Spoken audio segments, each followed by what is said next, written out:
nakibaza se nagira umukunzi wenda nubwo ari kubyinjiramo cyane ariko ibibazo abantu benshi bagenda bibaza well ubwo buzima ntabwo nkunda kubuganiraho cyane ariko aramutse hari se wenda ntabwo ashaka umubwire ngo ninde aba yujuje ibihe bundi bisabwa ku mukunzi wawe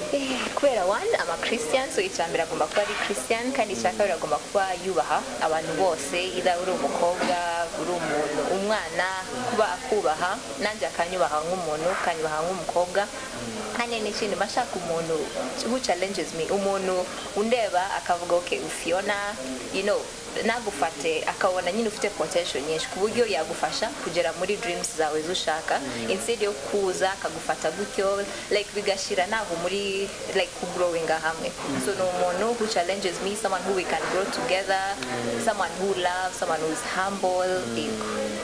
umuhungu nkawe uramubonye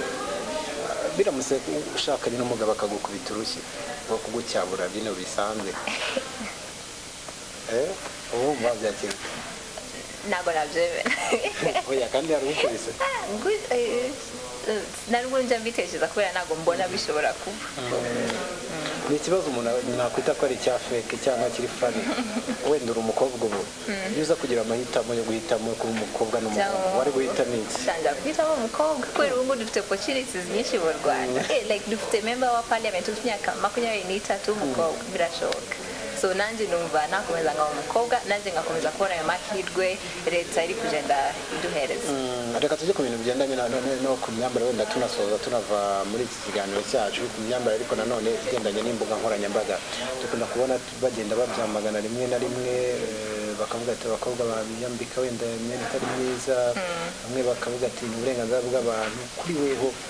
kwambara umuntu yesheje icyubahiro kuba yambaye ameza nanjye navuga buri muntu wese abazi style ye abazi ikintu kimubera so navuga ni decision y'umuntu icyo umuntu yambara ariko ikintu navuga ni ambara ikintu nawe wakunda kubona umwana wawe yambaye you know like ambara ikintu ku buryo nakuntu wakwambara ubusa maze uvuge ngo you expect abantu kukureba bakaguhereza agaciro you know so nawe ambara imyenda igaragaza moral qualities ufite igaragaza beliefs zawe igaragaza n'umuco wawe dusoza ni icyo ukunda ku Rwanda ni ibihe bintu ku buryo uvuga ati igihugu cy'u Rwanda sinakivamo kubera ibi cyangwa mbikunda kubera ndi umwana twajyaga tuvuga ngo u Rwanda bashobora kuba banabivuga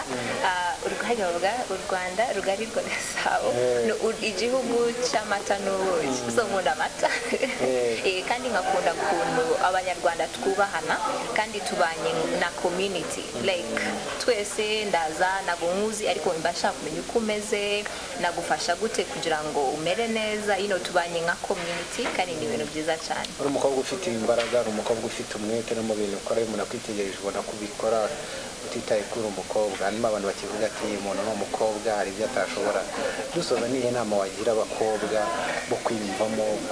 igendanye no kwiyumvamo kuko bashoboye cyane avuga ko urashoboye inama namugira ni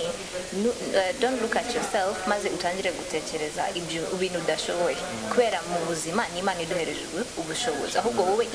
urebe ikintu ushaka maze urebe what can you do to achieve icyo kintu ushaka ni ukuvuga niba ushaka kuba perezida tangira ubikorere instead yo gutekereza ngo ntabwo mbishoboye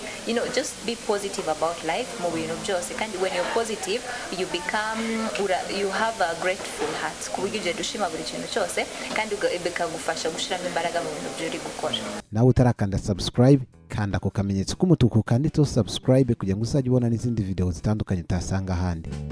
turabakunda